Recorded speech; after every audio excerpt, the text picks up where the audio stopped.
Assalamualaikum warahmatullahi wabarakatuh. Selamat pagi dan selamat siang saudara kita semuanya tanpa terkecuali. Alhamdulillah hari ini kita berada di kantor Pemkab Kabupaten Kediri di DPMPD Kabupaten. Hari ini bersama kami kembali Barada Media informasi dari desa untuk Indonesia. Pagi ini kita akan berusaha membedah atau mengupas tuntas kaitannya dengan kegiatan yang dilakukan oleh Kementerian Keuangan, terutama kebijakan PMK 190 yang mana membahas tentang penggunaan dana desa di tahun 2022. Yang mana kegiatan ini satu kegiatan untuk realisasi dana desa berupa BLT 40%, kemudian ketahanan pangan dan hewani sekitar 20% dan 8% COVID-19. Maka dari itu lebih detailnya bagaimana turunannya dan bagaimana proses salurnya, kriteria dan apa yang harus menjadi tumpuan desa dalam melaksanakan penganggaran tersebut. Mari kita simak di paparan media Barada Indonesia ini, di Barada Media ini lebih detail dan lebih jelas. Mari kita ikuti bersama. Selamat pagi dan salam sejahtera bagi kita semua. Yang terhormat Direktur Dana Transfer Umum, Direktorat Jenderal Penerimaan Keuangan Kementerian Keuangan, yang kami hormati, para narasumber dan moderator yang berkesempatan hadir pada pagi hari ini, serta para Kepala Dinas Pengelolaan Keuangan dan Aset Daerah dan Kepala Dinas Pemberdayaan Masyarakat Desa di wilayah Jawa, Bali, dan Kalimantan yang telah bergabung dalam virtual meeting, workshop pengelolaan dan penggunaan dana desa tahun anggaran 2022 sesuai dengan PMK nomor 190/PMK.07/2021 tentang pengelolaan dana desa. Bapak Ibu hadirin yang kami hormati, sebelum pelaksanaan workshop dimulai, untuk membangkitkan semangat nasionalisme kita, mari terlebih dahulu bersama-sama kita menyanyikan lagu Indonesia Raya. Untuk itu kami persilahkan kepada Bapak Ibu untuk dapat berdiri sejenak dengan posisi mikrofon masih non-aktif. Hadirin dipersilahkan berdiri.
Hadirin dipersilahkan duduk kembali.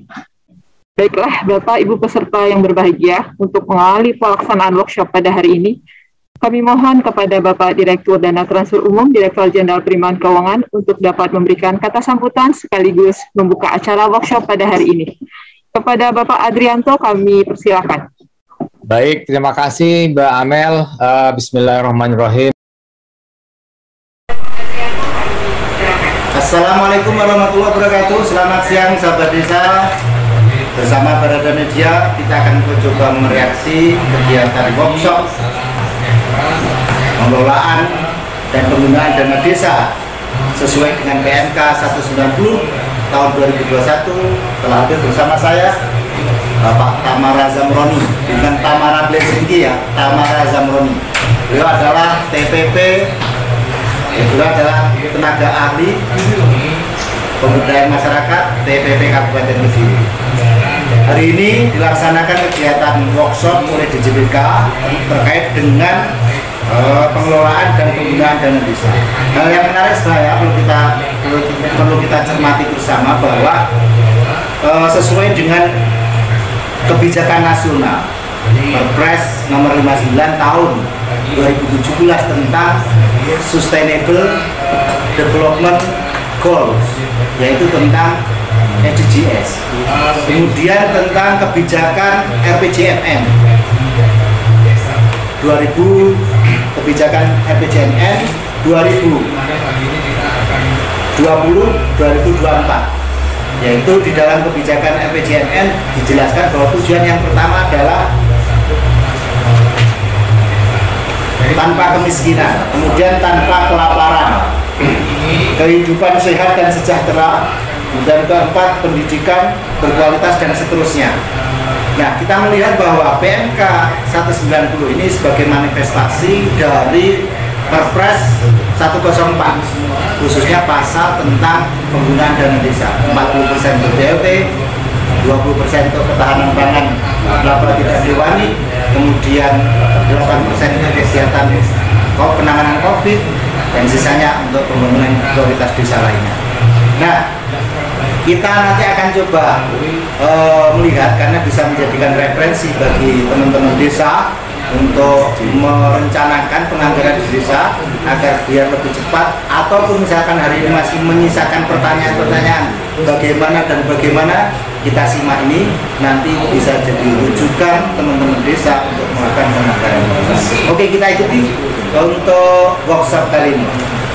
COVID ini masih tetap harus kita antisipasi Bapak Ibu semua, karena dampaknya masih kita rasakan dan kita lihat di mana tingkat kemiskinan kita masih cukup tinggi. Kemudian tentunya kita harus mendorong perekonomian kita secara lebih cepat, secara lebih kuat, agar tingkat pengangguran juga bisa segera diturunkan dan roda-roda ekonomi kita secara nasional bisa digerakkan. Nah, tentunya Bapak Ibu semua, refocusing atau penajaman dari penggunaan dana desa di tahun 2022 ini menjadi sangat-sangat strategis. Bapak Ibu semua, dari tim DJPK itu akan menyampaikan isi dari PMK 190 ini, tetapi saya ingin menyampaikan ada beberapa hal yang baru yang mungkin cukup strategis khususnya dalam PMK 190. Bapak Ibu semua, di dalam PMK ini ada beberapa ketentuan yang semakin memperbesar peran strategis dari pemerintah daerah dalam rangka pemindahan dana desa, Bapak Ibu semua.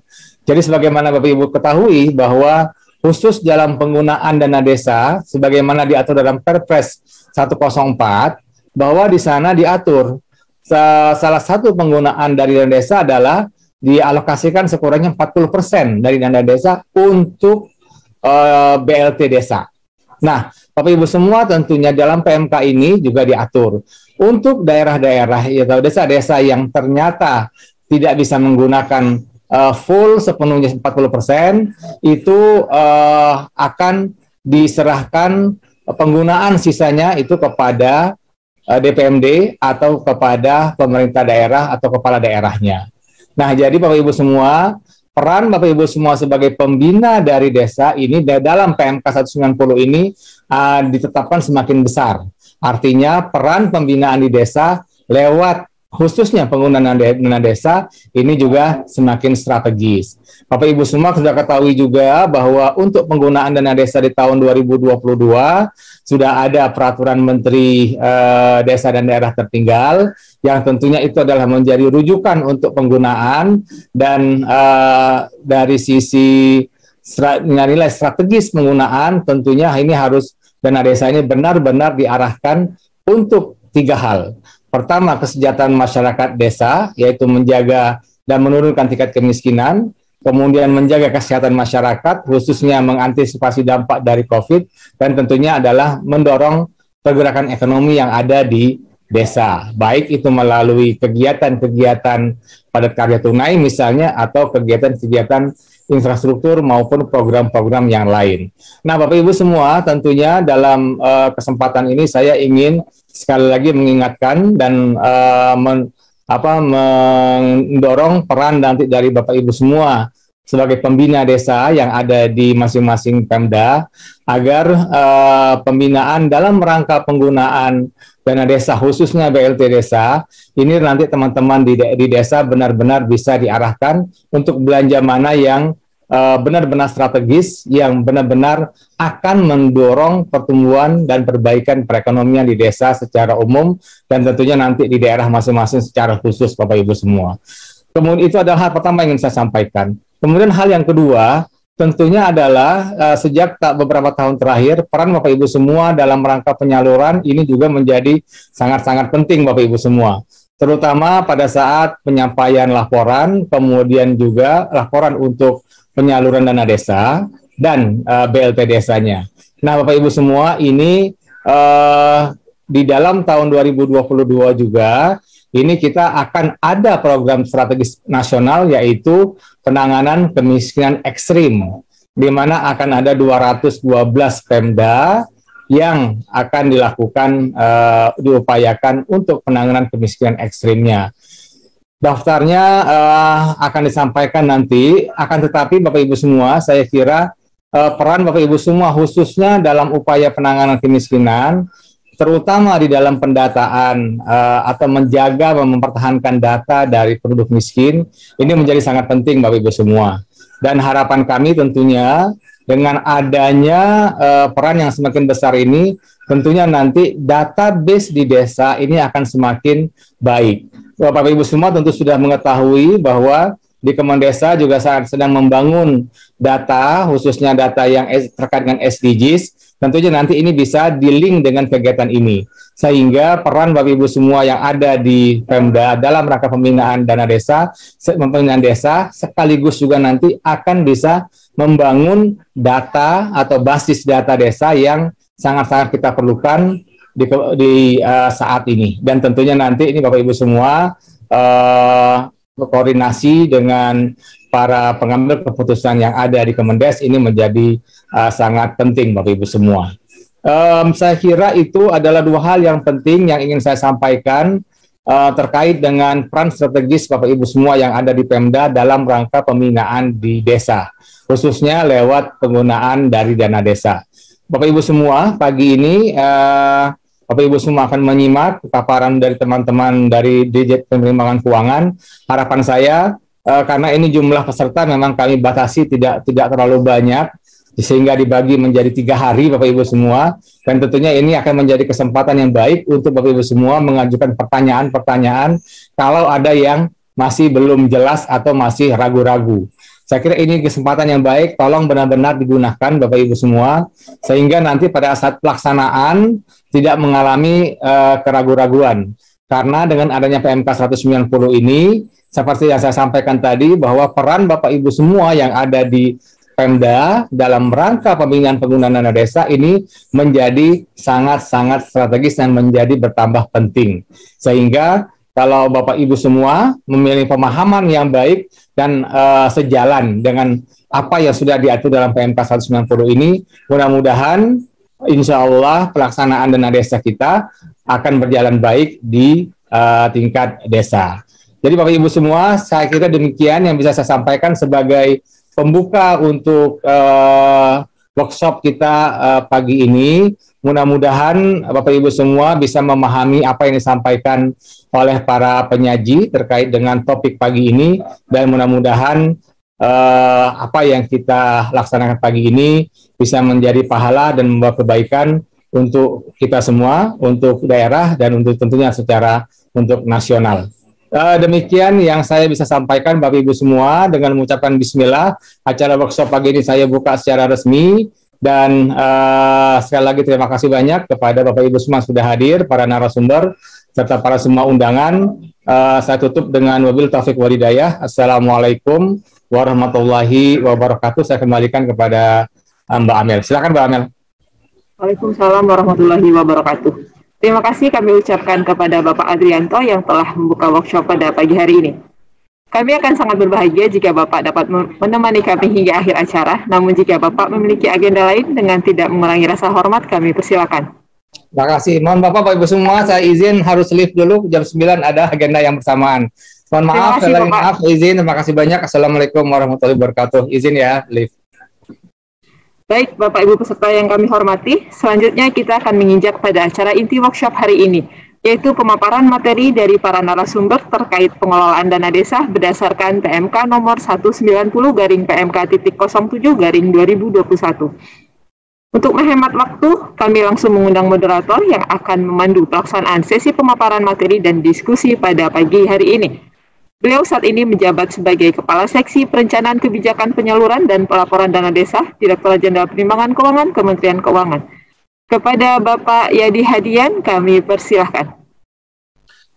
Baik, terima kasih Mbak Amel sebagai MC pada acara ini. Bapak Ibu sekalian, selamat pagi. Assalamualaikum warahmatullahi wabarakatuh. Salam sejahtera bagi kita semua. Bapak Ibu-Ibu yang kami hormati yang berasal dari DPMD atau DPMG ya di Aceh ya, atau juga nama lain, dan juga Bapak Ibu dari DPKAD atau DPPKAD atau nama lain yang mengurusi mengenai keuangan daerah. Bapak Ibu sekalian, pada hari ini kita akan menyimak mengenai bagaimana pengelolaan dana desa. Mungkin Bapak Ibu kelihatannya sih sudah tidak sabar ya ikut acara ini, karena ini sejak pertengahan Desember kemarin ini udah menjadi isu yang cukup ramai lah ya, terutama setelah keluarnya Inpres 104 yang mengatur mengenai bagaimana penggunaan dana desa untuk BLT desa, ketahanan pangan, dan COVID. Nah, Bapak Ibu, PMK ini merupakan salah satu ya Bapak Ibu yang menerjemahkan dari rincian perpres tersebut. Di samping ini juga di PMK ini mengatur juga mengenai bagaimana pengalokasian dana desa. Jadi Bapak Ibu nanti di samping mungkin nanti akan mengkritisi atau menanyakan ya mengenai bagaimana penggunaan dana terhadap BLT desa yang selama ini menjadi pertanyaan. Bapak Ibu juga nanti bisa menyimak bagaimana sih pengalokasian dana desa tahun 2022 ini dibandingkan dengan tahun sebelumnya. Nanti ada paparan yang disampaikan oleh narasumber. Di samping itu, Bapak Ibu juga mungkin nanti bisa menyimak bagaimana penyalurannya, apa yang beda dengan sebelumnya. Kita harapkan Bapak Ibu di hari pertama yang berbahagia ini, Bapak Ibu dari Pulau Jawa dan juga Sumatera dan Kalimantan, Bapak Ibu bisa mengikuti acara ini sampai selesai, sampai sekitar jam 11 Bapak Ibu ya. Jadi nanti Bapak Ibu kita akan banyak berdiskusi Bapak Ibu. Jadi nanti ada 3 sesi untuk tanya jawab. Kita kasih kesempatan Bapak Ibu untuk banyak pertanyaan nanti ya. Di bagian awal kita ada 2 pembicara Bapak Ibu ya. Pembicara pertama adalah Bapak Jamiat Aris Calpat. Beliau adalah Kasubdit Dana Desa. Beliau akan menyampaikan mengenai pengelolaan dana desa berdasarkan PMK 190 tahun 2021. Dan berikutnya nanti ada Pak Irfan Suryawardana. Beliau Kasubdit Pelaksanaan Anggaran 4 dari Direktorat Pelaksanaan Anggaran Ditjen Perbendaharaan. Baik, izin Pak Aris, apakah sudah siap Pak Aris? Ya Pak. Ya, baik Pak. Mungkin Pak Aris bisa mulai acara workshop ini Pak. Waktunya 30 menit Pak untuk menjelaskan bagaimana mekanisme pengelolaan dana desa yang terbaru dari PMK 190 ini. Kepada Pak Aris kami persilahkan. Ya baik. Makasih Pak Yadi, Pak Moderator, Pak Irfan. Mohon izin ya, saya duluan. Nanti Pak Irfan melengkapi. Karena yang melengkapi biasanya lebih banyak gitu. Bapak-bapak dan ibu-ibu yang saya hormati, Assalamualaikum warahmatullahi wabarakatuh. Selamat pagi, salam sejahtera bagi kita semua. Om Swastiastu, Namo Buddhaya, salam kebajikan, dan tentunya salam sehat semua untuk kita, Bapak Ibu sekalian. Pagi ini saya akan sedikit berbincang-bincang dengan Bapak Ibu sekalian ya terkait dengan Peraturan Menteri Keuangan nomor 190 garing PMK 07 garing 2021 tentang pengelolaan dana desa. Tentunya ini pengelolaan desa yang tahun 2022, Bapak Ibu sekalian. Saya nggak tahu nih Pak Direktur masih ada di sini nggak ya? Mohon izin Pak Direktur kalau Bapak masih ada. Bapak Ibu sekalian, kita sudah mengetahui bahwa ada peraturan Menteri Keuangan ini sejak di akhir bulan Desember kemarin. Pertama-tama saya mohon maaf kepada Bapak-Bapak Ibu-Ibu sekalian, terutama di pemerintahan daerah, karena peraturan Menteri Keuangan ini seyogyanya itu sudah kami upayakan agar bisa terbit di awal bulan Desember, tapi ternyata kita terbentur ada kendala untuk proses perizinan ya, atau persetujuan atau izin prinsip dari Sekretariat Kabinet. Ya, jadi memang akhirnya ini agak tertunda penerbitannya. Ya mudah-mudahan ini tidak terlalu terlambat sehingga memang teman-teman di desa terutama masih bisa menetapkan APBDes-nya tepat waktu, paling tidak di bulan Desember 2021 kemarin. Ya mungkin di beberapa daerah mungkin ada digeser atau APBDes-nya karena terlambatnya PMK ini. Bapak Ibu sekalian, di dalam kesempatan yang berbahagia ini jika saya menyampaikan hal-hal apa saja yang kita atur di dalam peraturan Menteri Keuangan nomor 190 garing tahun 2021. Nah, Bapak Ibu sekalian, secara prinsip sebenarnya kebijakan secara prinsip Bapak Ibu sekalian, kebijakan dana desa tahun 2022 ini sebagaimana yang sudah sering kami sampaikan kepada Bapak Ibu sekalian, ya walaupun mungkin tidak kepada semua, tapi sering di dalam beberapa forum kami selalu menyampaikan bahwa untuk dana desa di tahun 2022 ini setidaknya ada 4 hal yang menjadi kebijakan yang fundamental ya. Yang pertama adalah penyempurnaan kebijakan pengalokasian. Ini kita lakukan dengan melalui beberapa hal ya, seperti misalnya perluasan klaster alokasi dasar, kemudian menurunkan nominal alokasi afirmasi, kemudian memperkecil atau menurunkan porsi alokasi formula, dan yang terakhir tentunya yang berbeda dengan tahun-tahun sebelumnya adalah penetapan dana desa per desa itu yang dilakukan oleh Menteri Keuangan atau oleh pemerintah pusat. Ini yang berbeda sehingga di tahun 2022 ini pemerintah daerah, kabupaten kota itu tidak lagi perlu untuk menerbitkan peraturan bupati atau wali kota untuk menetapkan dana desa per desa. Nah, kemudian kalau untuk penguatan fokus dan prioritas pemanfaatan dana desa ini masih kita fokuskan untuk memulai ekonomi di desa, Bapak Ibu sekalian. Ya, tentunya adalah program Perlinsos yang melalui BLT Desa yang kita kenal selama ini. Ini merupakan salah satu program unggulan yang memang sudah menjadi prioritas yang dicanangkan oleh pemerintah. Kemudian mendukung program ketahanan pangan hewani, kemudian termasuk juga untuk kesehatan ya, di dalamnya itu ada stunting dan juga untuk penanganan COVID-19. Nah, jadi ini yang sangat fundamental Bapak Ibu sekalian ya, kalau kita lihat bagaimana fokus dari atau prioritas dari pemanfaatan dana desa di tahun 2022.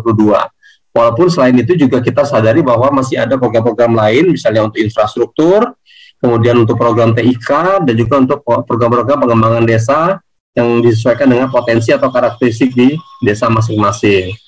Nah, kalau untuk hal-hal yang lain, kita coba meningkatkan penyediaan kualitas basis data, kemudian juga kita melakukan pemantauan evaluasi. Kalau saya pikir ini, dan yang terakhir adalah kebijakan mengenai pengenaan sanksi. Sanksi berupa penghentian penyaluran dana desa apabila kepala desa tersangkut masalah hukum. Atau bisa juga kalau misalnya desa itu bermasalah. Bermasalah itu secara administratif Bapak Ibu sekalian ya. Jadi seperti di tahun 2021 kemarin itu ada satu desa yang statusnya itu berkonservatif. Itu kita dapat datanya dari Kementerian Dalam Negeri. Nah, Bapak Ibu sekalian, dari fokus untuk prioritas penggunaan, sebentar, suara saya berisik nggak Pak Yadi ya? Pak Yadi? Tidak Pak. Clear ya, nggak apa-apa ya? Nggak masuk suara luar ya? Nggak Pak. Oke. Nah, dari prioritas pemanfaatan dana desa itu Bapak Ibu sekalian, ini sebagaimana diatur dalam Undang-Undang APBN, Undang Nomor 6 Tahun 2021 tentang APBN 2022. Kemudian turunannya adalah diterbitkannya Peraturan Presiden Nomor 104 Tahun 2021. itu di dalam Perpres nomor 4104 itu memang disebutkan bahwa dana desa ya ini merupakan pengejawantahan dari aturan yang ada di dalam Undang-Undang Nomor 6 Tahun 2021 tentang APBN. Nah, di dalam Perpres 104 itu diatur mengenai penggunaan dana desa, Bapak Ibu sekalian. Ditegaskan di situ bahwa untuk perlinsos yang berupa BLT desa tadi, masing-masing desa itu harus menyediakan minimal 40% dari dana desa yang diterimanya untuk BLT. Kemudian yang kedua adalah untuk ketahanan pangan dan hewani, yaitu juga minimal 20%. Kemudian dukungan pendanaan penanganan COVID-19 yang besarnya minimal 8%.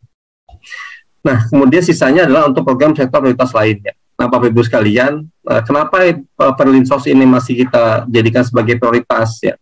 Karena memang kita masih dalam masa pandemi COVID-19, Bapak Ibu sekalian. Jadi kita tahu bahwa dengan adanya Perpu nomor 1 atau Undang-Undang nomor 2 tahun 2020, sebenarnya memang pemerintah itu diberikan kewenangan untuk mengintegrasikan semua komponen pendanaan di pemerintah ya di negara ini ya, melalui APBN untuk memfokuskan kepada satu hal.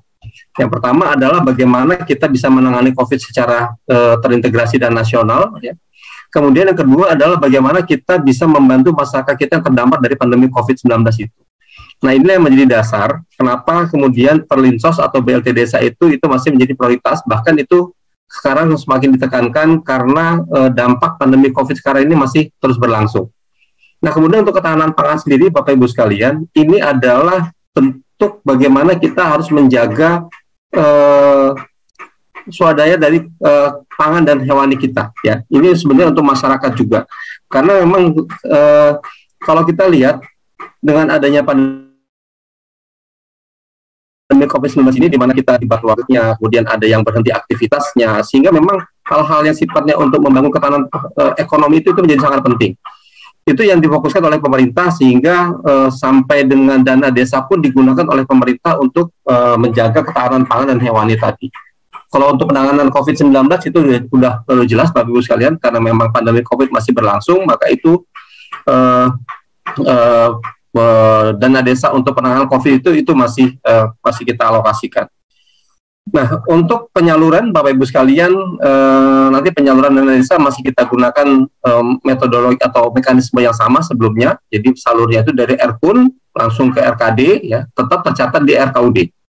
Jadi mekanisme itu tetap kita lakukan sebagaimana sudah kita mulai di tahun 2020 kemarin. Next. Nah, Bapak Ibu sekalian, kita masuk ke dalam pengaturan-pengaturan yang ada di dalam Peraturan Menteri Keuangan nomor 104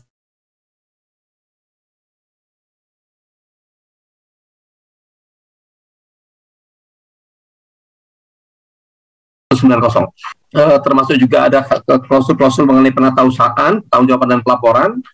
Nah, kemudian yang kelima adalah nanti penggunaan. Nanti kita akan uraikan untuk penggunaan itu, untuk yang COVID itu seperti apa, untuk yang ketahanan pangan hewani itu bagaimana, dan juga untuk yang BLT desa 40% seperti apa. Nah, keenam ada pemantauan evaluasi. Kalau ini saya pikir nanti kita sudah tahu ya poin-poinnya. Kemudian yang ketujuh adalah sanksi. Ini adalah hal-hal yang kita atur di dalam Peraturan Menteri Keuangan 190. Bapak Ibu sekalian, di pasal 4 sampai pasal 5 ini mengatur mengenai penganggaran dana desa yang ada di APBN. Jadi bukan yang ada di APBD maupun di APBDes, tapi yang ada di APBN. Jadi untuk prosesnya, Bapak Ibu sekalian, ini sudah kita lakukan setiap tahun. Ya, di mana di JPK kita menyusun yang namanya indikasi kebutuhan dana. Nah, dana desa itu bagian dari TKDD, Bapak Ibu sekalian. Oleh karena itu, dana desa itu kita masukkan di dalam bagian sebagai ketika kita menyusun indikasi kebutuhan dana. Kita sebutnya dengan indikasi kebutuhan dana desa. Nah, itu kita lakukan di bulan Maret. Nah, baru kemudian setelah itu BJPK akan menyampaikan penyusunan IKD dana desa itu berpedoman kepada tata cara atau peraturan yang mengatur tata cara perencanaan, penelahan, dan penetapan alokasi anggaran BABUN. Bapak Ibu sekalian, dana transfer ke daerah dan dana desa itu masuk dalam bagian tanggung negara. Jadi bukan masuk dalam belanja KL, bukan belanja kementerian lembaga. Dia masuknya di dalam BABUN atau belanja bagian anggaran bendahara umum negara. Nah, kemudian IKD yang kita susun itu memperhatikan yang pertama adalah persentase dana desa dalam peraturan undang-undangan. Kita tahu bahwa di dalam Undang-Undang 6 itu dalam penjelasan disebutkan bahwa dana desa itu secara bertahap itu harus minimal 10% dari dana transfer ke daerah. Nah, ini yang kita jadikan sebagai referensi ketika kita akan menyusun indikasi kebutuhan dana untuk dana desa.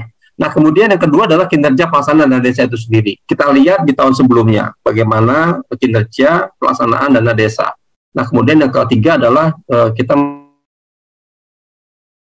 melihat dari sisi kemampuan keuangan negara. Nah, inilah menjadi dasar Bapak Ibu sekalian yang menjadi pertimbangan kita, dan juga tentunya ini akan dibahas sebagai bahan untuk pembahasan nota keuangan dan rancangan RAPBN yang kita bahas bersama dengan Badan Anggaran.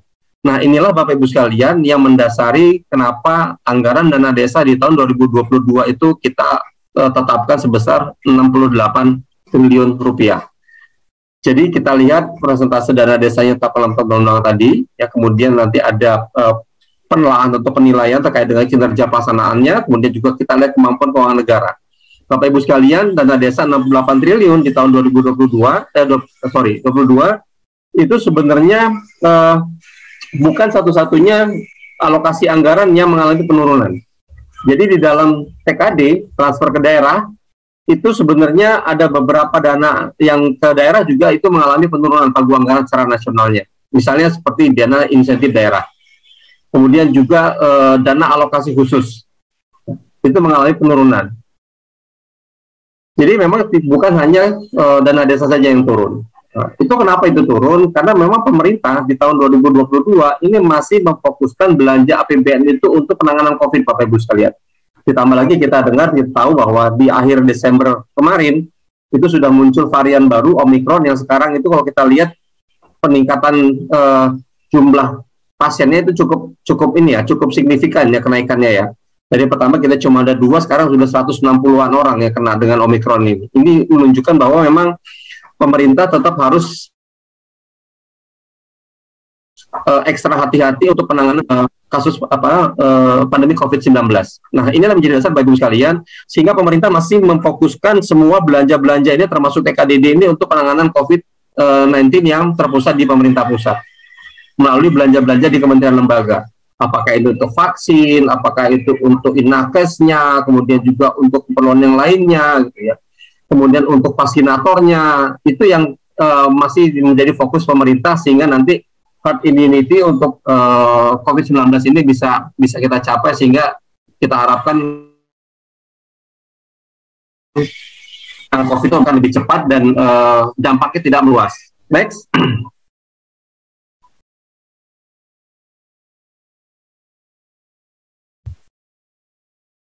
Untuk pengalokasian, ini lompat ya, slide-nya lompat ya.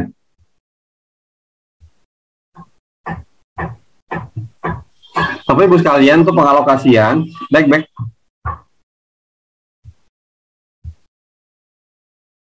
Oke. Next. Oke. Bapak-bapak, Ibu-ibu sekalian, ini sebagai ilustrasi saja bagaimana kita melakukan atau menghitung dana desa untuk per desa ya. Jadi kita lihat di sini bagaimana kita menentukan dana desa untuk masing-masing desa itu. Jadi yang pertama adalah kita tahu bahwa dalam dana desa itu ada alokasi dasar ya. Alokasi dasar itu kita sudah bagi berdasarkan klaster ya, yang isinya itu adalah interval jumlah penduduk. Kemudian ada alokasi afirmasi ini untuk desa tertinggal, desa sangat tertinggal. Kemudian untuk alokasi kinerja, itu kita melakukan penilaian bersama-sama dengan kabupaten kota untuk menilai kinerja desa, dan kita menentukan desa-desa mana saja yang akan mendapatkan alokasi kinerja. Nah, kemudian yang keempat adalah alokasi formula. Nah, Bapak Ibu sekalian, sebenarnya kalau kita lihat alur ini, maka kita bisa tahu bahwa walaupun ada desa-desa yang punya karakteristiknya sama di dalam satu kabupaten yang sama ya, atau karakteristik yang hampir serupa atau mirip-mirip di dalam kabupaten yang sama, tetapi dia akan kemungkinan besar dia akan mendapatkan dana desanya berbeda. Contoh misalnya kalau untuk alokasi dasar, kita tahu bahwa alokasi dasar itu kita bagi berdasarkan klaster jumlah penduduk. Artinya ada interval. Kalau desa yang punya penduduknya 1 sampai 500, dia akan mendapatkan dana desa AD-nya sekian.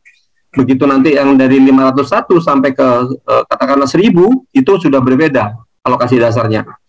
Nah, jadi Bapak Ibu sekalian, saya hanya menyampaikan bahwa perbedaan dana desa antar desa, walaupun mungkin kita lihat karakteristik atau mungkin luas wilayahnya atau mungkin geografisnya atau jumlah penduduknya itu mirip-mirip, hampir sama, tapi kemungkinan dia akan mendapatkan dana desa yang berbeda itu akan semakin besar. Kenapa? Karena dia akan dipengaruhi dari alokasi dasar, juga bisa mempengaruhi. Kalau dia satunya desa tertinggal atau desa sangat tertinggal dengan jumlah penduduk miskin tinggi, dia juga akan mendapatkan AA. Kalau misalnya dia ternyata kinerjanya baik, dia juga bisa dapat AK, dan kemudian ditentukan dengan faktor alokasi formula. Nah, 4 hal ini Bapak Ibu sekalian yang akan mempengaruhi besaran dana desa yang akan diterima di masing-masing desa.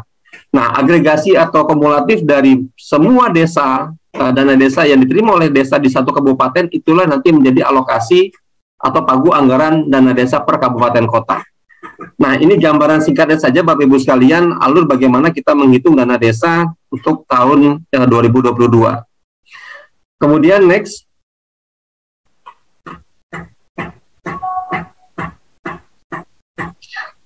Secara rinci Bapak Ibu sekalian, kita hanya lihat untuk yang 2022 saja ya, yang 2021 hanya sebagai perbandingan aja. Jadi di tahun 2022 ini, alokasi dasar itu kita tetapkan 65%. Jadi kalau 65% dari 68 triliun itu Bapak Ibu sekalian, itu angkanya kurang lebih sekitar 44,2 triliun. Nah, kalau kita lihat di kolom yang paling kanan, kita lihat bahwa 44,2 triliun itu yang bisa kita alokasikan, habis kita bagi itu ya, kepada 74.960 desa, itu habis terpakai 44,19997,8,004 triliun. Jadi, nyaris habis 44,2 triliun itu habis kita bagikan di dalam bentuk alokasi dasar. Nah, kemudian alokasi formulanya 30%. 30% itu artinya sekitar 20,4 triliun, Bapak Ibu sekalian. Ini juga kita habiskan semua 20,4 triliun tadi, ya, kita bagikan kepada seluruh desa. Kemudian alokasi afirmasi 1%, itu uangnya ada sekitar 680 miliar, itu kita bagikan habis, yang terpakai itu 6,78,9, jadi sisa dikit banget. Nah, kemudian alokasi kinerja 4%. Alokasi kinerja ini Bapak Ibu sekalian, ini kita naikkan kalau kita bandingkan dengan tahun 2021 ya. Jadi tahun 2021 itu 3%, di tahun 2022 itu kita naikkan menjadi 4%. Ini agar kita naikkan, tujuannya adalah agar alokasi kinerja ini bisa menjadikan semacam reward kepada desa-desa yang berkinerja baik. Dan kemudian ini juga bisa kita harapkan bisa memotivasi desa-desa lain yang belum berkesempatan untuk menerima alokasi kinerja agar bisa berlomba-lomba dan berkompetisi secara sehat memperbaiki kinerja desanya. Nah, Bapak Ibu sekalian, untuk alokasi dasar kita bagikan berdasarkan klaster jumlah penduduk. Yang klasternya itu kita bagi menjadi 7. Nanti kita akan bicara lebih rinci lagi. Nah, alokasi formula kita masih menggunakan 4 variabel ya. Ada jumlah penduduk, angka kemiskinan, luas wilayah desa, dan juga tingkat kesulitan geografis. Masing-masing bobotnya 10, 40, 10, 40. Nah, untuk alokasi afirmasi, Bapak Ibu sekalian, ini kita perlebar desilnya. Kalau di tahun 2021 itu desilnya hanya 7, 8, 9, 10. Di tahun 2022, desilnya kita perlebar, jadi 7, 8, 9, dan 10. Nah, inilah yang sebagai gambar untuk pengalokasian dana desa yang kita lakukan tahun 2022. Next.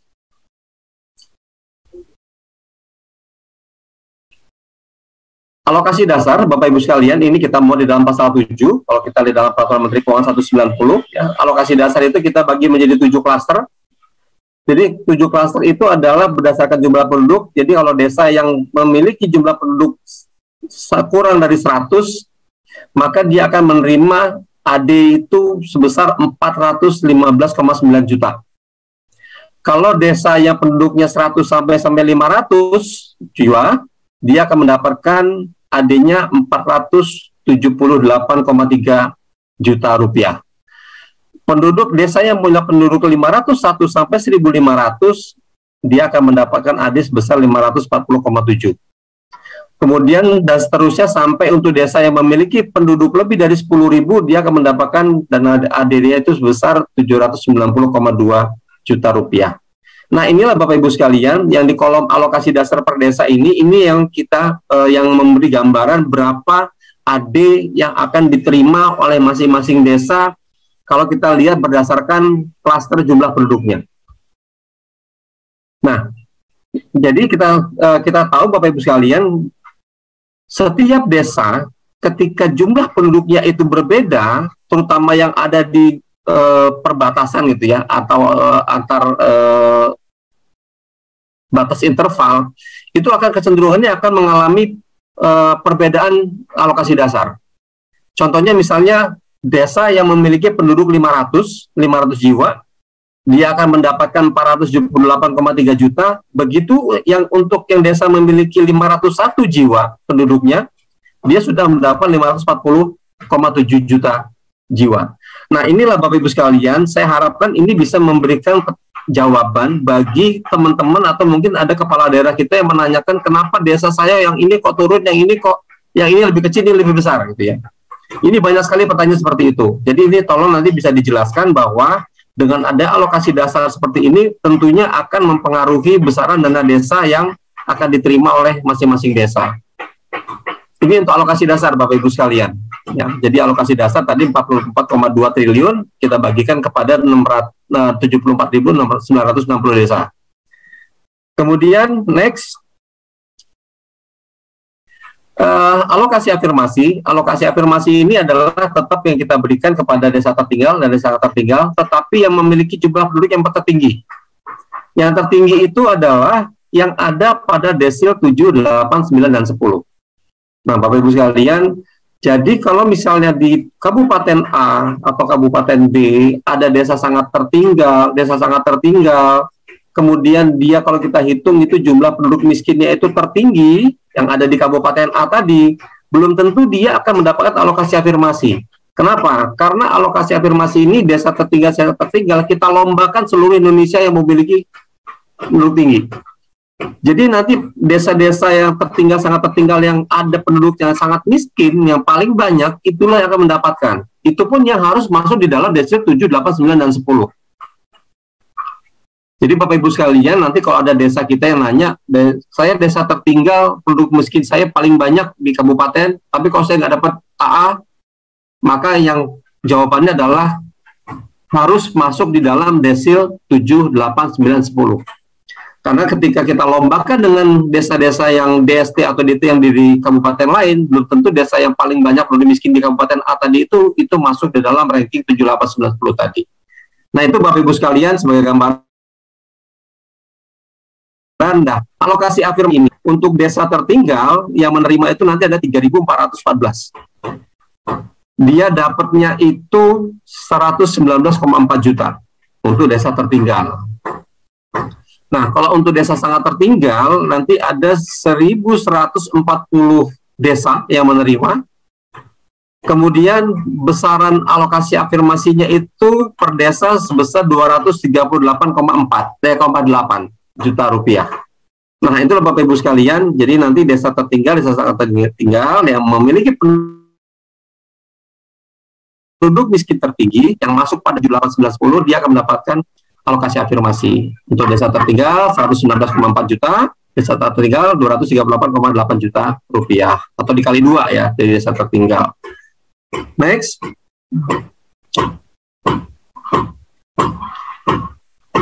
Alokasi kinerja Bapak Ibu sekalian, ini kita jabarkan dalam pasal 9, nanti Bapak Ibu bisa lihat, walaupun saya yakin Bapak Ibu sekalian yang sudah ikut workshop di tahun 2021 kemarin, tentunya sudah mengetahui aturan ini ya.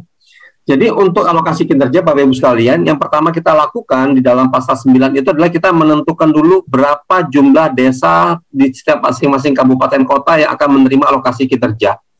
Jadi yang pertama itu kita tentukan jumlah desanya dulu per kabupaten kota. Nah, di dalam PMK di pasal 9, PMK 190 itu kita jelaskan bahwa kita bagi berdasarkan klaster. Klasternya itu adalah klaster jumlah desa yang ada di kabupaten kota ya Bapak Ibu sekalian. Jadi kalau misalnya Kabupaten A, dia itu memiliki desa paling sampai di bawah 51, ya, atau sampai dengan 51, maka jumlah desa penerima AK-nya nanti adalah 51 dikali 17%. Itulah nanti desa yang akan mendapatkan alokasi kinerja di Kabupaten A tadi.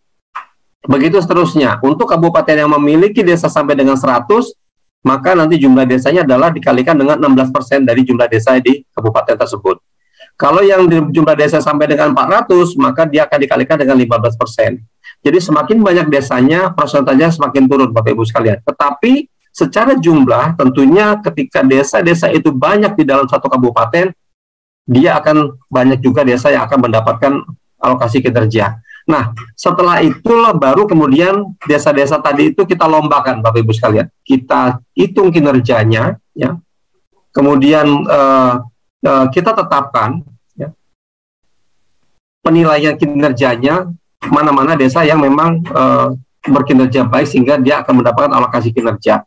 Nah, alokasi kinerja ini tadi saya sampaikan bahwa kita alokasikan sekitar 2,7 triliun. Ini kita bagikan kepada saya lupa 241.000 desa ya. 11.244 desa. 11.244 desa. Tentunya ini terbagi di 434 kabupaten kota penerima dana desa, Bapak Ibu sekalian ya. Kemudian besaran alokasi kinerja ini untuk per desa itu sebesar 241,9 juta rupiah. Nah, ini juga kan tentunya ketika ada desa di satu kabupaten kota itu yang menerima AK, kemudian ada tidak menerima AK, ini juga akan memberikan dampak terhadap perbedaan dana desa yang diterima oleh masing-masing desa. Nah, ini Bapak Ibu sekalian, jadi dari 4 komponen ini sebenarnya kita bisa lihat bahwa keempat-empatnya ini ya, baik itu alokasi dasar, alokasi formula, alokasi afirmasi maupun alokasi kinerja, ini akan memberikan pengaruh terhadap berapa besar dana desa akan diterima oleh masing-masing desa yang ada di kabupaten kota kita. Next. Nah, kami ke depan Bapak Ibu sekalian, untuk yang alokasi kinerja ini kita akan usahakan supaya bisa mendorong desa kita itu supaya mau bangkit ya, mau bergerak lebih maju, berkinerja lebih baik. Nah, sementara untuk penyempurnaan kebijakan dana desa itu sendiri untuk di bidang pengalokasian alokasi kinerja, Bapak Ibu sekalian, itu kita juga menjelaskan bagaimana cara kita melakukan penilaian. Jadi penilaian untuk penilaian kinerja untuk alokasi kinerja itu di dalam PMK 190 di pasal 9 itu kita sebutkan bahwa dilakukan bersama-sama dengan pemerintah daerah. Jadi pemerintah pusat itu melakukan penilaian bersama dengan pemerintah daerah. Kemudian ada kriteria utama dan juga ada kriteria kita sebut dengan kriteria kinerja. Next.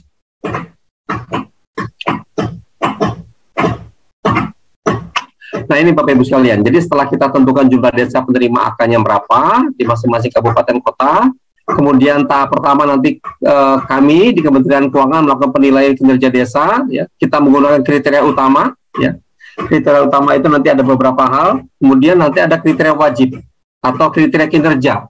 Kriteria kinerja ini adalah isinya adalah indikator wajib. Nah, ini kami lakukan penilaian.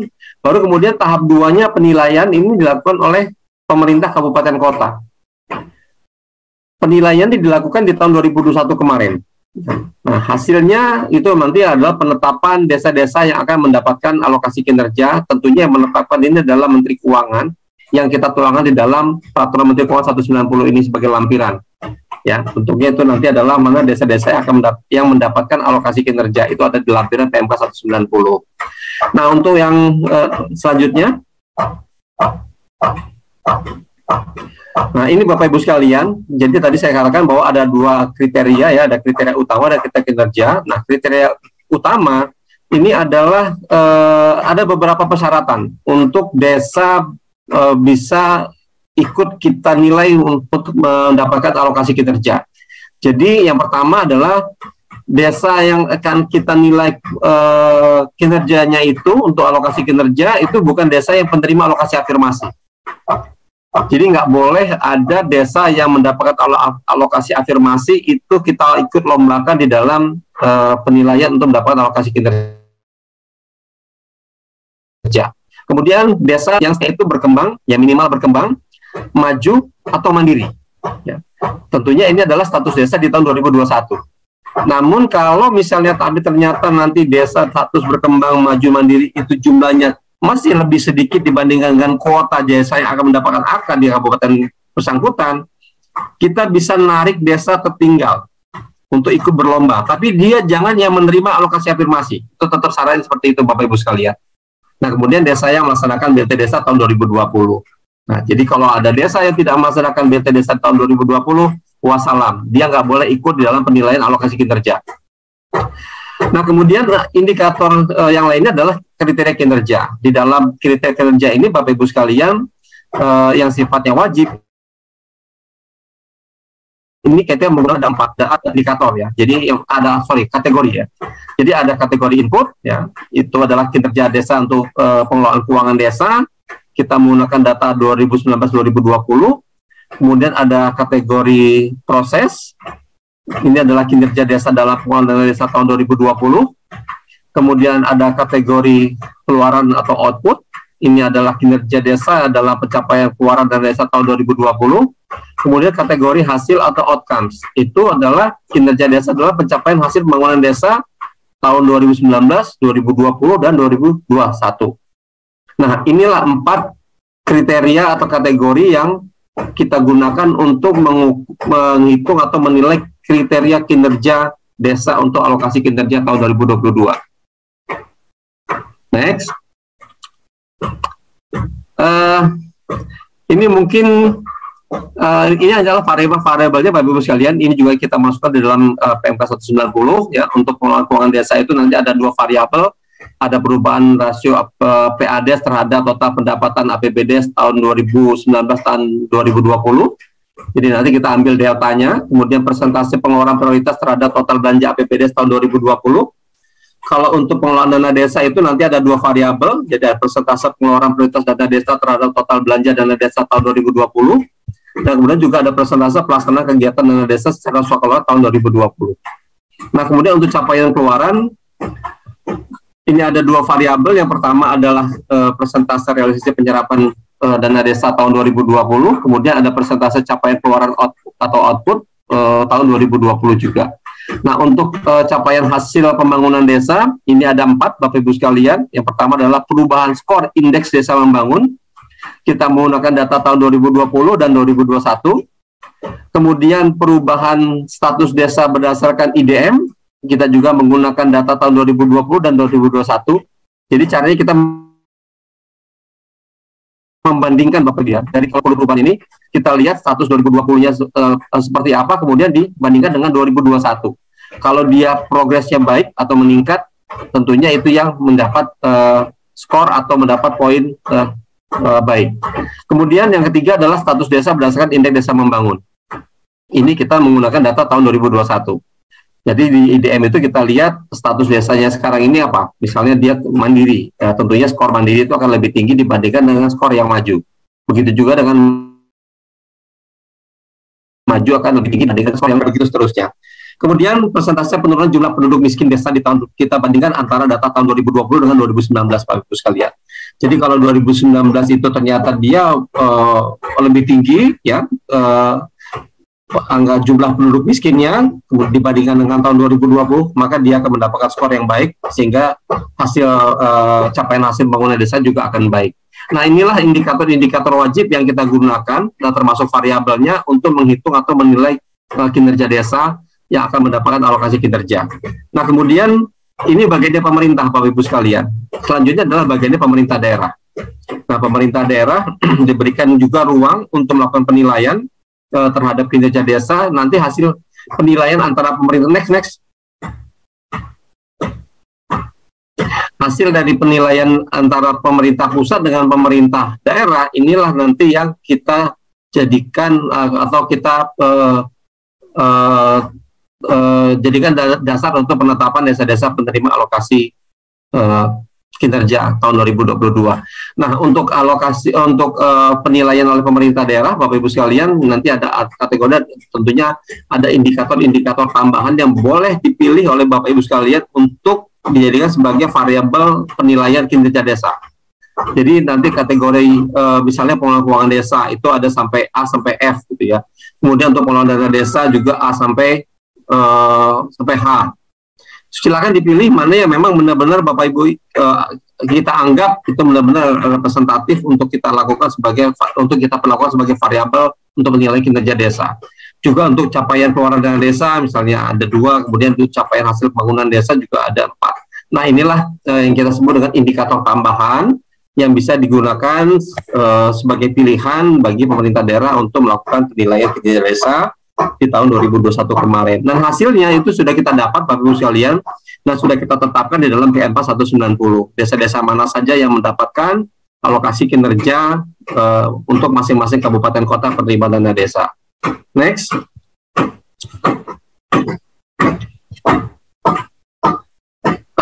Untuk alokasi formula, saya pikir ini tidak ada sesuatu yang baru Bapak Ibu sekalian, karena memang kecuali yang di bobot ya, untuk bobot dari masing-masing variabel itu yang kita sedikit agak kita perbaiki. Jadi luas wilayah itu yang bobotnya tadinya 20% kita turunkan menjadi 10%, kemudian untuk IKG yang semula 30% bobotnya kita tambahin jadi 40%. Jadi kita geser dari luas wilayah saja. Selebihnya masih sama seperti tahun-tahun sebelumnya. Ya. Jadi tetap menggunakan 4 variabel: jumlah penduduk miskin, luas wilayah, dan indeks kebutuhan geografis. Hanya bobotnya aja yang kita kita adjust atau kita sesuaikan. Next. Nah, ini sumber data Bapak-Bapak Ibu sekalian, ini juga ada di dalam pasal 13 di PMK 190. Mengenai sumber data yang kita gunakan untuk menghitung dana desa di tahun 2022 ya. Jadi tetap ada data jumlah desa, jumlah penduduk dari Kementerian Dalam Negeri, kemudian jumlah penduduk miskin dari Kemensos. Untuk luas wilayah dengan IKK dan IKG itu kita dapat dari BPS. Kemudian untuk IDM, APBD dan PAD itu dari Kementerian Desa. Dan untuk penyerapan dan output itu kita menggunakan data OMSPAN dari Kementerian Keuangan. Nah, inilah Bapak Ibu sekalian, dan data-data yang kita gunakan untuk menghitung 2022 ini ada beberapa hal yang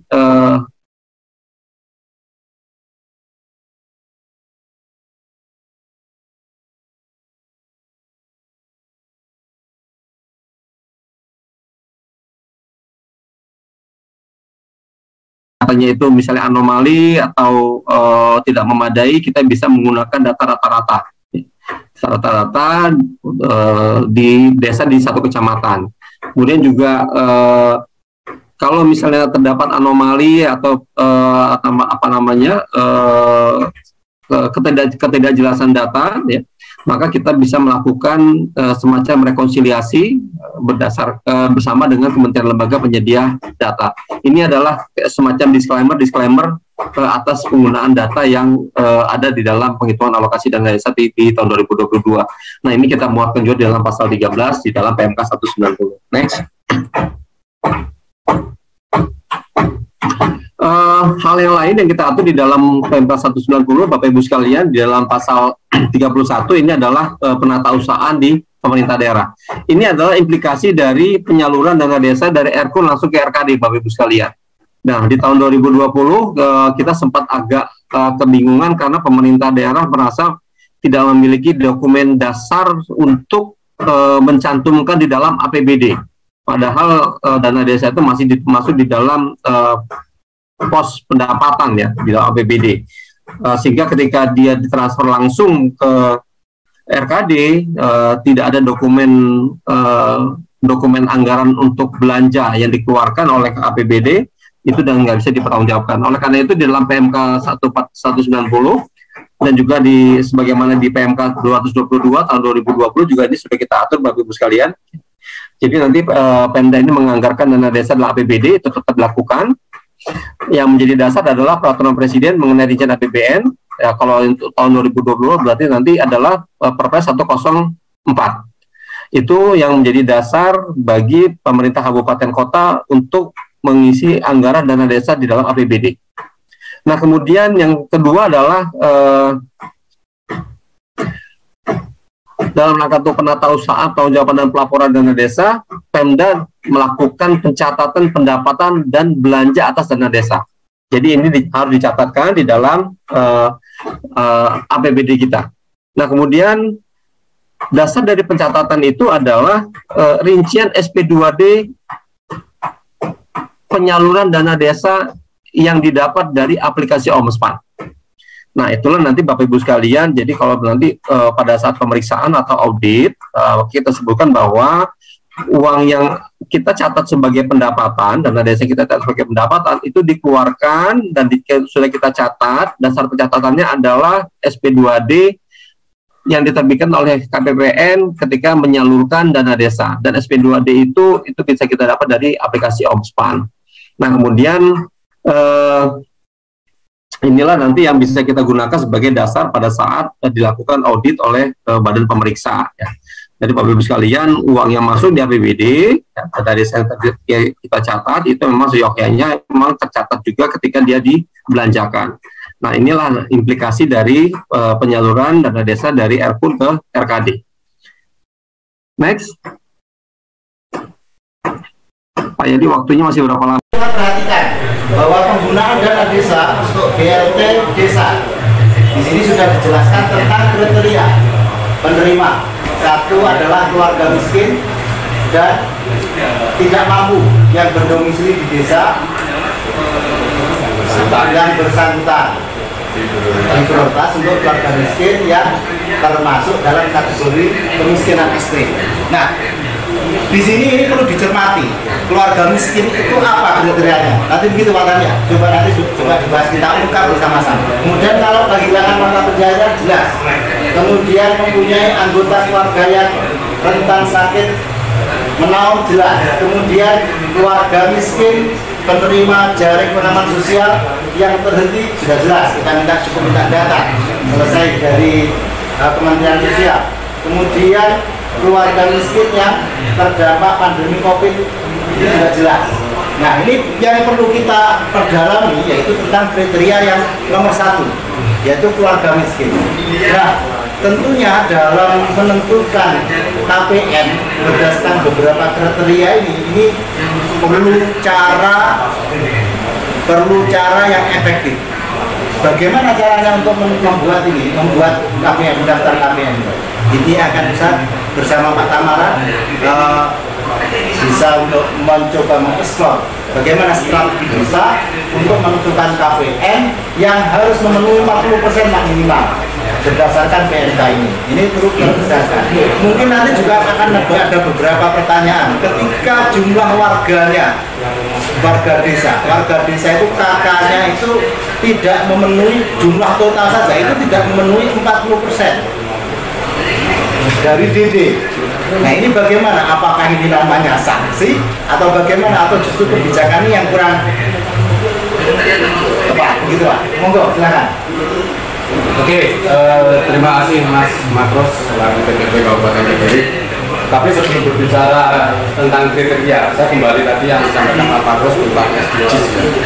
Jadi Kementerian Desa itu ada berbicara tentang SDGs itu ada 18 tujuan. Yang intinya di tujuan yang pertama berkenaan dengan desa tanpa kemiskinan dan desa tanpa kelaparan sebenarnya. Nah, bertahun untuk mendukung tujuan SDGs dari 18 yang memang dikeluarkan oleh Kementerian Desa untuk mendukung program nasional dari 17 SDGs ya. Makanya serentetan perundang-undangan yang mengatur tentang penggunaan dana desa yang memang cukup menarik di poin yang pertama. Kalau kita berbicara SDGs sebenarnya pada dasarnya desa itu sudah punya data ya, data SDGs tentang keluarga miskin. ya. Di situ sudah ditata detail sebenarnya keluarga miskin yang seperti apa, yang memang dari hasil pendataan yang kemarin. SDGs Pak, dari pendataan SDGs berarti ya? Ya, dari pendataan SDGs, makanya SDGs itu yang perlu ditelaah,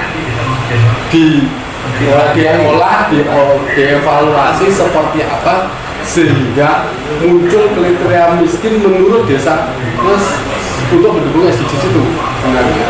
Makanya di poin A berkenaan dengan keluarga miskin tidak mampu yang berdomisili di desa yang bersangkutan itu diperlukan keluarga miskin termasuk kategori kemiskinan ekstrim, sehingga cukup sebenarnya sebelum musyawarah itu desa itu melakukan evaluasi dari data SDGs itu, mengumpulkan dari kriteria itu apakah memang desa kita ada warga yang masuk kategori miskin menurut data SDGs. Nah, ini kemudian pertanyaan begini, di data SDGs itu kan tidak menunjukkan miskin itu, data miskin itu kan karena itu masih pendataan ya.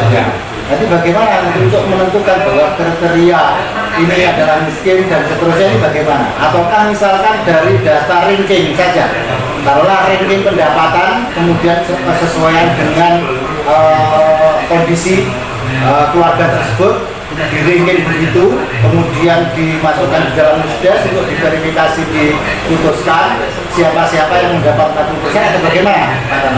Bisa, kalau dari SDGs angka kemiskinan dari poin yang pertama dihubungkan dengan yang kedua juga dihubungkan yang C, poin C ya. Jadi ini Pak, beberapa poin berikutnya ada di SDGs. Ada semua sebenarnya, ada semua.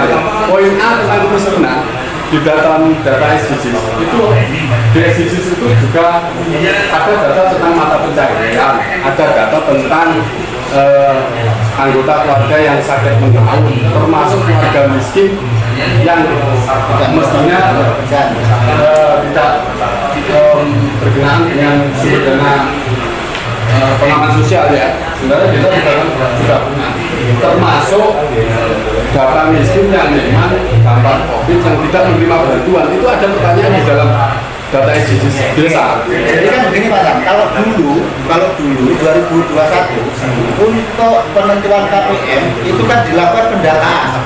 Ya. Pendataan sebagai draft usulan yang akan dibuat dalam musdesus. Ya. Untuk tahun ini apakah perlu pengaturan bisa dipastikan dengan menggunakan data SDGs ini? Kalau saya memahami, mestinya desa harus mengevaluasi data SDGs setelah data SDGs itu memang didata dengan sebaik mungkin di tahun 2021 kemarin. Tinggal dilakukan perankingan dari masing-masing item kriteria ini. Berarti seperti ya? Dari mata pencaharian level yang mana menurut desa mata pencaharian itu yang miskin. Setelah itu di atasnya miskin level kedua, level berikutnya. Nah itu nanti masing-masing kategori itu dibuat skor sehingga nanti desa bisa menentukan mana si A, si B itu miskin menurut mata pencaharian, miskin menurut ada keluarga yang sakit menaun atau tidak, termasuk ada berkenaan dengan bantuan pengaman sosial, termasuk yang tidak menerima bantuan pada saat COVID. Itu tinggal di-ranking saja sebenarnya, tinggal dibuatkan ukuran-ukurannya yang bisa ditentukan di dalam musyawarah itu. Artinya sebenarnya dengan data yang ada di desa, pendataan SDGs, jadi desa tidak perlu bingung. Iya. Untuk di dalam musdes itu cukup membuat draft usulan itu berdasarkan pengolahan data SDGs. Iya. Rankingnya berdasarkan itu. Iya. Selesai itu ya. Selesai. Ada. Kemudian kalau misalkan ada pertanyaan, tidak ada desa, tidak ada warga miskin. Dilihat dulu, berarti kan dilihat dulu. Harusnya tuh biar data SDGs gitu ya. Jangan berkata tidak miskin itu, tapi dilihat dulu gitu ya. Atau misalkan begini, karena di sini tidak disebutkan kriteria keluarga miskin itu dengan seperti apa. Nah, artinya dengan ranking saja yang ada di SDGs itu bahwa ranking ekonomi terbawah itu adalah yang nanti diputuskan di dalam kemudian mendapatkan menjadi KPM BLT. Mestinya itu. Terus nanti misalkan dari mata pencaharian itu bukan mata pencaharian level paling bawah itu mata pencaharian yang mana? Ya. Terus ukuran yang kedua mata pencaharian level yang kedua yang apa? Ya. sampai nanti mungkin pekerjaan yang tetap PNS. Taruhlah misalkan itu sudah levelnya sudah di atas. Taruhlah misalkan apa dari 1 miliar DD, 1 miliar berarti ada sekitar 400 juta. Ya. Itu kalau dijumlahkan KPN ada sekitar 110-an KPN, kurang lebih di angka itu. Bisa 112. 110-an ya, 110 minimal 110 ya. Nah artinya 110 ini sebenarnya selesai ya dengan ini selesai. Ya. Artinya di ranking yang diputuskan dalam verifikasi Musdes itu berdasarkan data IDG sudah selesai sebenarnya. Jadi tidak perlu bingung misalnya, tidak perlu bingung karena kriteria miskin itu ditentukan oleh Musdes. Hanya sebelum Musdes perlu dibuatkan juga tentang olah datanya, mengukur mata pencaharian yang mana, terus pendapatan yang berapa. Jadi tidak perlu mengeluarkan uang lagi desa itu untuk melakukan pendataan. Iya, cukup mengolah data. Memang itu perlu tim. Kemudian kalau berkaitan dengan ini, yang berikutnya ini membahas tentang ketahanan pangan dan hewani. Ya. Ketahanan pangan dan hewani, ketahanan pangan, nabati dan hewani. Ini sebenarnya ada beberapa pertanyaan kemarin dari desa itu. Bolehkah ketahanan pangan dan hewani itu untuk bantuan pupuk? Kalau menurut Pak Tamara bagaimana? Sebenarnya ketahanan pangan, nabati dan hewani ini sebenarnya kan mencukupi atau ketersediaan bahan pangan selain nasi. Sebenarnya kalau saya memahami seperti itu, selain nasi yang ada di masyarakat ya. Dan termasuk meningkatkan produksi dari hasil pertanian itu sendiri yang mendukung itu. Makanya kegiatan ketahanan pangan salah satunya misalkan di sawah itu pengairannya nggak lancar, bagaimana caranya airnya lancar? Apakah harus ada perbaikan saluran drainasenya, saluran irigasi atau mungkin daerah tertentu yang irigasinya nggak ada sumber mata air yang sampai ke sawah itu ya dilakukan pengukuran sumber untuk menyediakan lahan sehingga tidak ada lahan kosong dalam range 1 tahun MT masa tanam. Mestinya gitu. Jadi semua nggak ada tanah bro istilahnya kalau orang Jawa.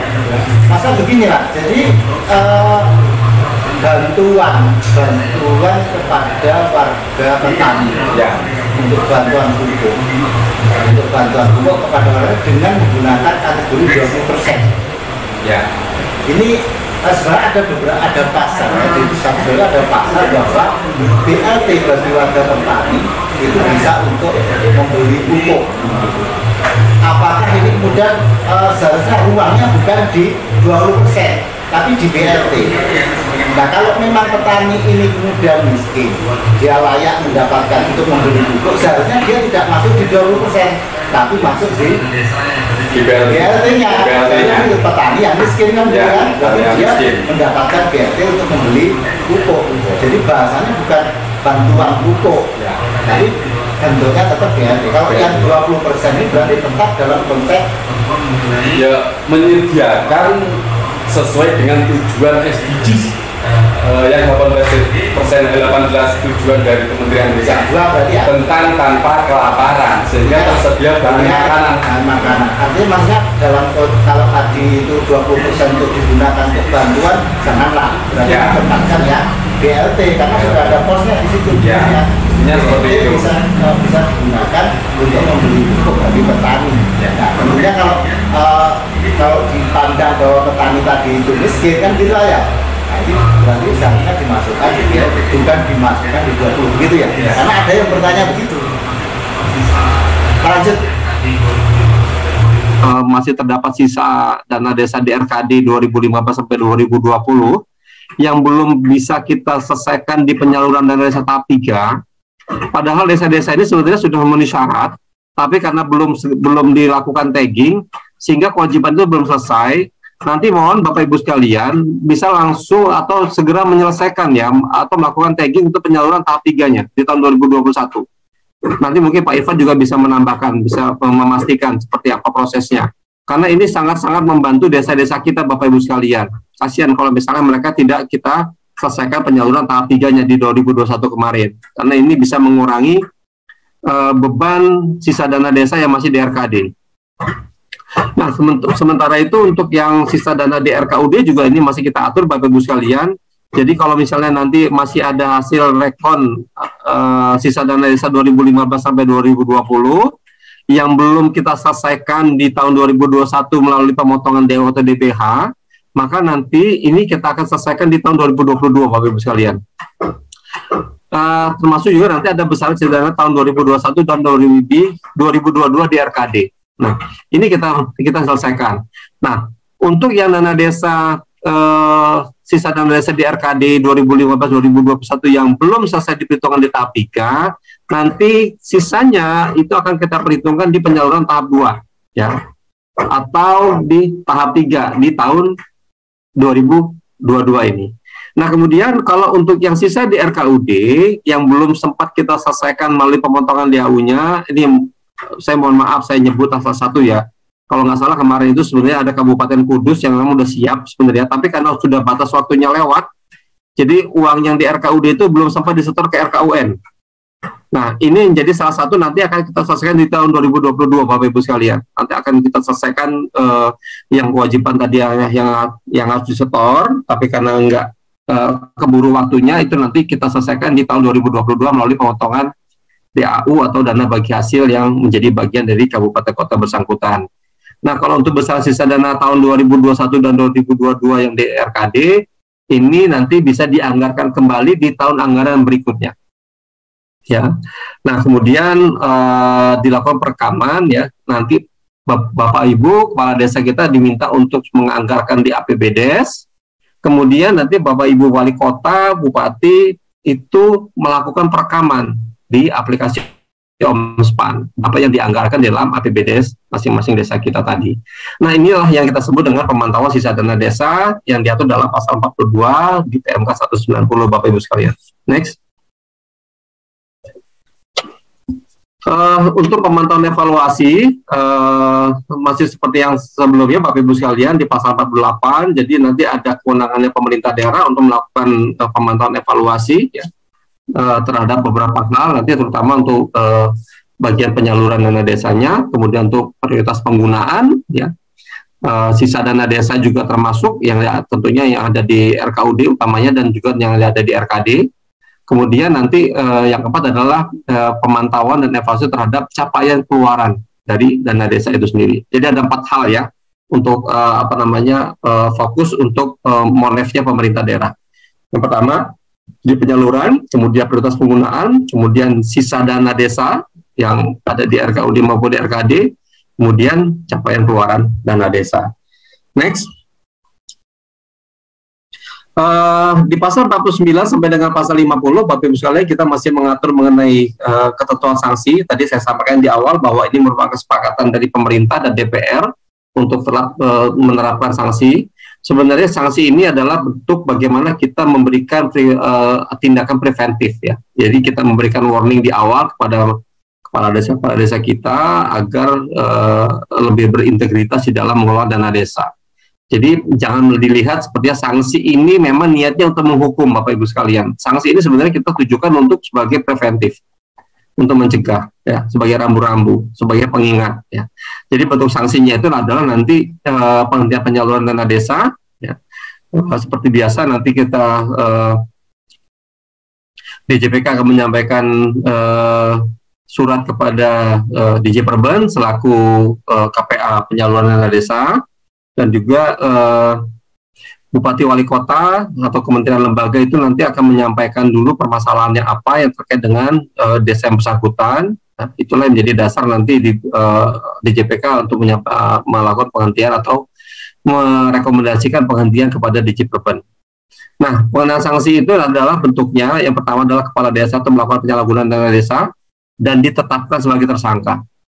Kemudian yang kedua adalah ketika desa itu mengalami permasalahan administrasi.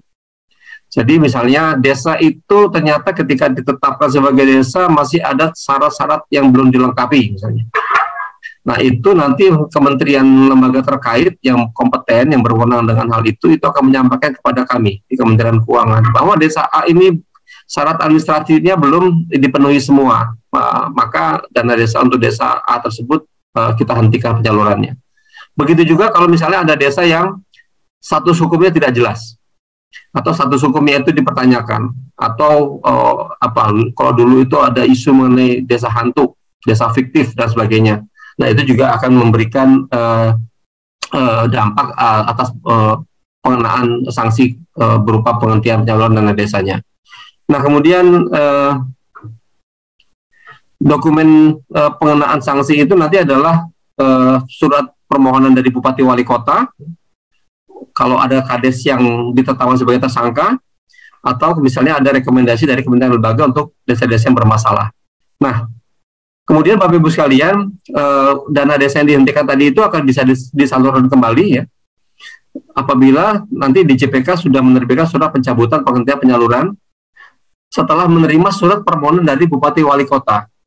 Atau kalau untuk desa yang administratif tadi, itu ada rekomendasi dari Menteri Pimpinan Kementerian Lembaga. Atau nanti desa yang dihentikan penyalurannya itu desanya ditetapkan sebagai, ini sebagai apa nih Mbak? Sebagai apa nih Pak Yadi? Desanya itu ditetapkan sebagai tersangka, tapi ternyata status tersangkanya dicabut oleh pihak yang berwenang. Ya. Jadi misalnya desa A, kepala desa itu kemudian ditetapkan sebagai tersangka oleh APH. Nah, kemudian ternyata beberapa bulan kemudian status tersangka itu dicabut oleh APH. Ya.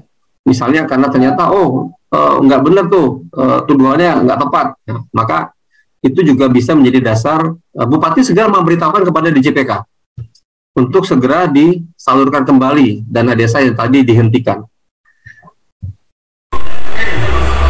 Oke, terkait dengan sanksi ini, jadi tadi kita sudah mengetahui bahwa di pasal 32 tentang ayat 1 tentang prioritas penggunaan dana desa 2022 untuk kegiatan BLT, kegiatan ketahanan pangan dan hewani, kemudian untuk penanganan COVID-19. Ketika itu tidak dilaksanakan, khususnya terkait dengan pelaksanaan BLT, apa yang kemudian dilakukan? Kalau berdasarkan ini mungkin perlu dijelaskan bagaimana sanksi ini kemudian berdampak terhadap desa. Ini mungkin bisa jadi ini kemudian masyarakat dirugikan dan seterusnya. Monggo Pak Tamara. Kalau BLT ini, kalau lihat PMK 190 di pasal 51 sampai 53 dengan sanksi BLT, kalau desa-desa yang tidak memenuhi 40% mau tidak mau akan transfer sesuai dengan data KPM yang akan direkam di dalam aplikasi Unspa. Jadi sesuai dengan kebutuhannya. Misalkan tidak memenuhi 40, misalkan hanya terpenuhi 10%, berarti yang ditransfer cuma hanya 10%. Nah, yang 30% masih ada di RMN, ada di artinya itu tidak berarti desa otomatis desa akan kehilangan 30%. Kalau 30% itu dari 1 miliar berarti 300 juta dong. Ya. Berarti gimana itu ya desa ya? Ya makanya itu tergantung dari data itu tadi yang disediakan di awal. Makanya di SDGs dengan ukuran-ukuran kemiskinan tadi dievaluasi, dibuat apakah bisa memenuhi kuota 40% atau tidak. Ini yang sebenarnya untuk desa-desa yang mungkin jumlah kakaknya kecil dan dia sedang statusnya desa, terus jumlah kakaknya juga tidak begitu banyak, kuota 40% ini juga menjadi sangat bumerang untuk desa-desa yang seperti itu.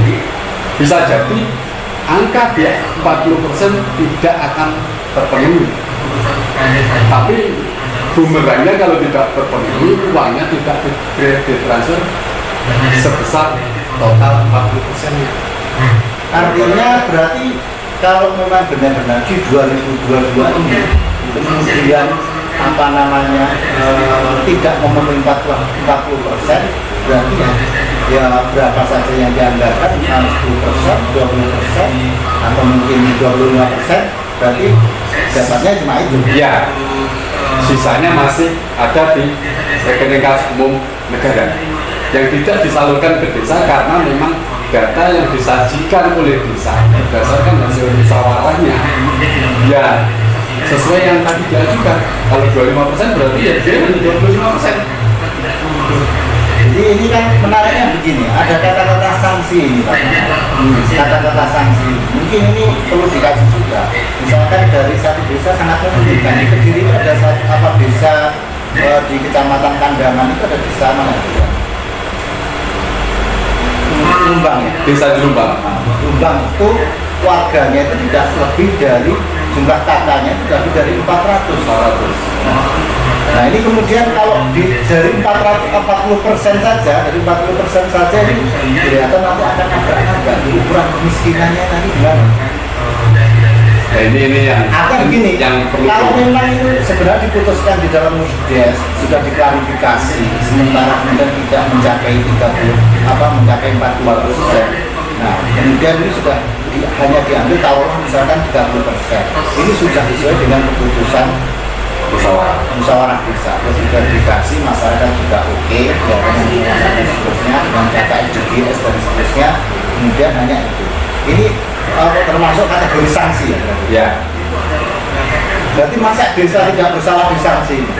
Nah ini juga cukup menarik sebenarnya. Seperti desa-desa yang seperti ini tidak hanya mungkin di Kediri salah satunya desa ya. Juntang di Kecamatan Kandangan, mungkin di kabupaten lain, ya. Di provinsi lain banyak sekali desa-desa yang mungkin katanya juga cukup kecil. Sementara dalam lingkup satu desa kalau namanya di Jawa, angka kemiskinan di angka 50% itu juga agak susah juga. Mencari angka 50% itu susah. Mungkin hanya 20% dari jumlah kakak yang terdaftar di beberapa desa.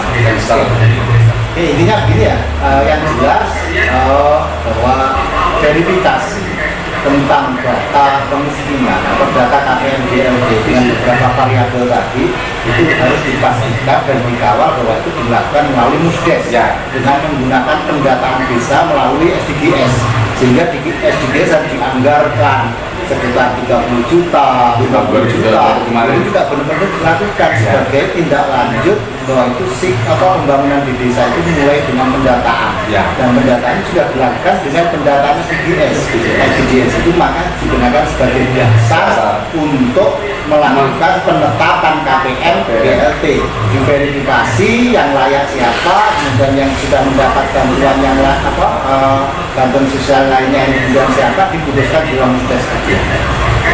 Berikutnya tentang sanksi ini, ada tentang sanksi ini kalau kemudian penetapan SDG, penetapan KPM BLT-nya tidak sesuai, sebenarnya yang rugi masyarakat sendiri. Ya. Makanya sebenarnya awalnya data SDGs ini harus benar-benar baik. Ya mulai sekarang sebenarnya desa itu harus berbicara. Data itu tiap tahun harus diupdate yang sebenarnya sesuai dengan yang kondisi masyarakat, sesuai dengan ukurannya, sesuai dengan kuesioner yang memang kemarin dilakukan. Berarti ini dapat berada media.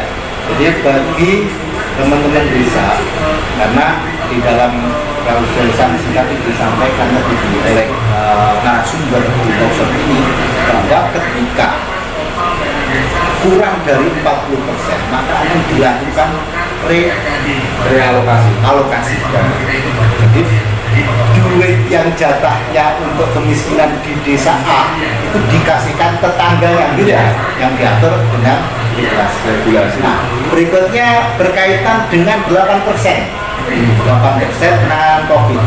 Nah ini kemudian perlu dijelaskan juga bahwa 8% ini sangat mungkin tadi dibahas juga 8% ini sangat mungkin itu kemudian tidak karena desanya memang tidak zona merah, tidak zona kuning, sehingga beberapa bulan duit itu kemudian kalau dianggarkan 8% itu kan tidak ada manfaatnya bagi masyarakat gitu. Atau mungkin karena faktor pencegahan dan seterusnya itu mungkin bisa dilakukan oleh masyarakat sudah bisa melakukan itu. Nah, bila berdasarkan paparan tadi itu bisa ke 8% itu setelah 3 bulan penganggaran itu bisa direalokasikan dengan catatan tidak menghabiskan persentase. Ya, bagaimana kemudian untuk menjelaskan kepada sahabat desa biar kemudian tidak gagal paham?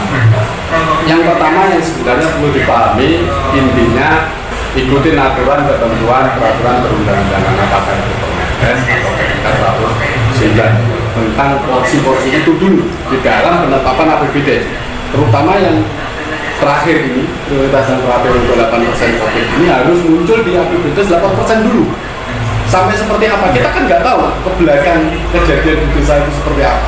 Intinya pada saat nanti ada stagnan bisa dilakukan perubahan APBD sehingga yang 8% dikurangi, tapi jangan sampai dihabiskan atau nol, karena tahun anggaran itu namanya Januari sampai Desember. Bisa dikurangi ya, intinya tidak nol. Kalau 0,001 ya juga tidak habis Pak. Nah itu kan, tapi kan ini yang rasional, artinya itu kebutuhan masyarakat itu di masyarakat desa kan tidak hanya satu kakak atau satu orang, itu kan banyak penduduk. Nah banyak penduduk kan dilihat aktivitasnya kan juga tidak hanya berdiam di situ saja, berinteraksi dengan semua masyarakat di dalam lingkup desa, antar desa, kecamatan, kabupaten dan lingkungan. Nah ini perlu juga dilakukan antisipasi sehingga tetap yang 8% ini mestinya ada perhitungan. Paling tidak pencegahan ya sosialisasi, mungkin sosialisasi tidak hanya pada saat COVID-nya menanjak dilakukan sosialisasi pencegahan ini, apalagi pada saat posisi hari ini COVID ini seakan-akan bilang orang sudah jarang memakai masker, kadang di kondisi umum tidak melakukan pakai masker. Dan itu kan perlu dilakukan sosialisasi, penyadaran lagi, diingatkan lagi. Lah ini kan butuh biaya. Intinya bagi desa yang sudah zero atau hijau benar-benar hijau. Nah, cuma begini, yang menentukan desa itu kemudian sudah hijau, masih kuning, atau masih dalam kondisi agak parah kuring atau merah, ini siapa yang menentukan ini? Yang menentukan penentuan ukuran itu. Ya. Di tahun 2021 di Permenkes dulu termasuk ada instruksi Mendagri, kan ada ukuran-ukuran tentang yang terjangkit terpapar, itu kan ada ukuran masuk zona merah, kuning, kuning atau hijau. Nah ini sebenarnya saya yakin desa sudah di pemerintah desa sudah paham itu. Ya. Kalau desa saya kena terpapar atau begini, di desa itu kalau di level kabupaten yang menentukan itu kan kabupaten. Oleh Satgas kabupaten. Jadi kalau di desa oleh Satgas desa. Itu perlu ditegaskan. Jadi dikatakan desa saya sudah hijau maka ini kita lakukan. Nah, tapi data hijau ini, penegasan tentang hijaunya ini siapa yang melakukan? Yang melakukan adalah Satgas di tingkat kabupaten. Tapi tidak ada salahnya Satgas desa pada saat sudah ada terpapar melakukan antisipasi sebelum ada penetapan secara definitif. Karena COVID ini kan barang nggak kelihatan. Ya. Kalau nggak segera dilakukan antisipasi, jangan sampai menunggu kebijakan kabupaten. Artinya begini, berarti data hijau di desa, ini menunggu keputusan dari kabupaten, Satgas kabupaten, bahwa desa A di wilayah Kabupaten Kediri taruhlah itu masuk kategori hijau, maka 3 bulan setelah penganggaran itu bisa direalokasikan kepada kegiatan lainnya. Oke, terima kasih. Sahabat desa, hal yang menarik silakan kita ikuti kembali. Ini mungkin biar tidak gagal paham beberapa tentang diskursus 190 yang mungkin ini dipandang ada beberapa kelompok ini kok tidak berpihak pada kewenangan desa dan seterusnya. Ternyata setelah kalau kita telah lebih mendalam, ini sudah sesuai dengan konsep kebijakan nasional tentang penanganan kemiskinan, tentang desa tanpa kelaparan, terus desa sehat dan sejahtera dan seterusnya. Ini sesuai dengan prioritas. Ya, karena itu dasar-dasar semacam ini penting untuk kita kaji secara mendalam, terutama bahwa pemerintahan itu, pembangunan itu intinya adalah untuk mengentaskan kemiskinan intinya adalah untuk mensejahterakan masyarakat. Maka ketika ada prioritas tentang kemiskinan itu menjadi prioritas utama, ini adalah sesuatu yang wajar dan memang itu harus dilakukan. Sebab kalau dalam konteks agama, Pak, dalam konteks agama, tahukah bahwa orang-orang yang mendustakan agama, yaitu orang-orang yang tidak peduli kepada anak yatim, dan tidak memprioritaskan penanganan kemiskinan. Terima kasih sahabat Barada Media. Terima kasih sahabat Barada Media. Kita berjumpa lagi di event yang lain. Semoga pada event kali ini PMK 190 ini, workshop kali ini bisa memberikan pencerahan kepada desa untuk segera melakukan penetapan penganggaran tahun 2022. Assalamualaikum warahmatullahi wabarakatuh. Waalaikumsalam.